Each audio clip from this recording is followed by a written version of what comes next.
Throughout history, a variety of ways to scientifically classify different groups of humans have popped up, most notable to the story today being a system suggested by a pioneering social scientist called Johann Friedrich Blumenbach. Indeed, he was such a pioneer, he's today considered the father of scientific anthropology. Building upon others' classification schemes, including Carl Linnaeus and Christoph Meiners, Blumenbach developed a five-fold categorization system for humans: Caucasian, Ethiopians, Mongolians, Americans, and Malays, with Caucasian being white, Mongoloid being yellow, Malayan being brown, Ethiopian being black, and American as red. He then goes on to describe the Caucasian grouping as follows. Color white, cheeks rosy, hair brown or chestnut colored. Head subglobular, face oval straight, its parts moderately defined, forehead smooth, nose narrow, slightly hooked, mouth small, the primary teeth placed perpendicularly to each jaw. The lips, especially the lower one, moderately open, the chin full and rounded. To this first variety belong the inhabitants of Europe, except the Lapps and the remaining descendants of the Finns, and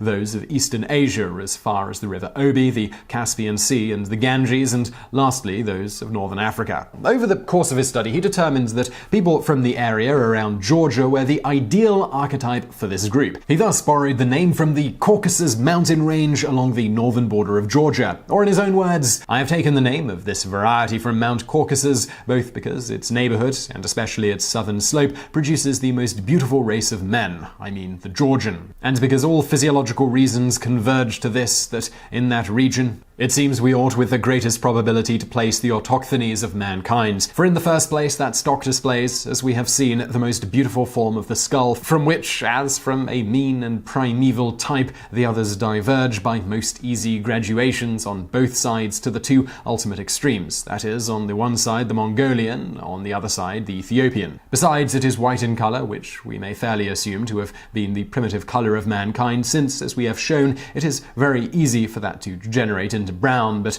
very much more difficult for dark to become white, when the secretion and precipitation of this carbonaceous pigment has once deeply struck root. Blumenbach's classification system ultimately resulted in Caucasian becoming synonymous with white.